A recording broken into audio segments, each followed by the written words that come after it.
Here's how to run the heating and hot water on your Whale Combi panel. What you need to do is just above there on the control panel, make sure that you've switched the control panel on.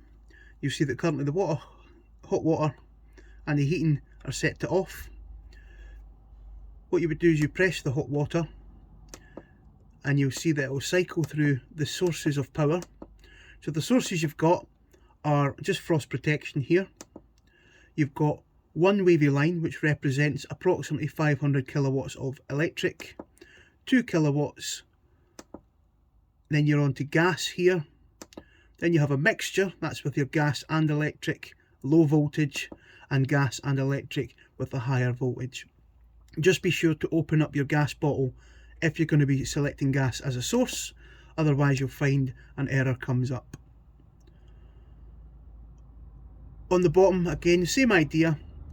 You'll find that you've got your gas mix with electric here, off.